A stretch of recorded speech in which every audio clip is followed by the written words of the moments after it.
తడబడితే పొరబడితే తప్పు దిద్దుకో.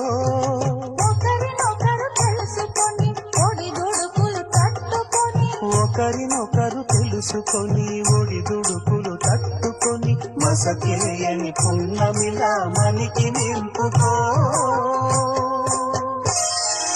శ్రీరస్తు.